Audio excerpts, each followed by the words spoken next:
പടയാളികളായനുമായനുമായി സമരോത്സുകരായി പടയോടിയ പാവന ഭൂമിക താണ്ടിയ സംവിധയായി പല കൽപ്പനകൾ കവികൾ പണിതിട്ടൊരു സംഭവമായി പല പാവന മാനവ മാനസ സങ്കട സംഗതിയായി ചിന്തപ്പൂന്തോട്ടത്തെ ചന്തത്തിനാളെ ശങ്കപ്പൂമ്പാറ്റെ തെന്നിപ്പാറല്ലേ നിൻ ചെറുകടി സിൽസിലയാലെ മധുപൊടിയണ പണിമലരാകെ പൂമ്പൊടിതടി ചിന്തല പൂക്കൾ ചോക്കള പൂതികളായ പൂവിതാകൾ പൂത്തു നിൽക്കണ പാട്ടുപാടണ മോഹത്തോടെ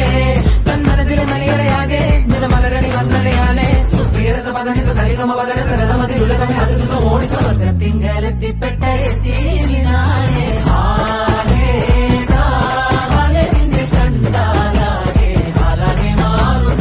മധുരക്കിനാവിന്റെ കഥക് തുറക്കുന്ന മതിഭ്രമദായിനി പരിമളഗാത്രേ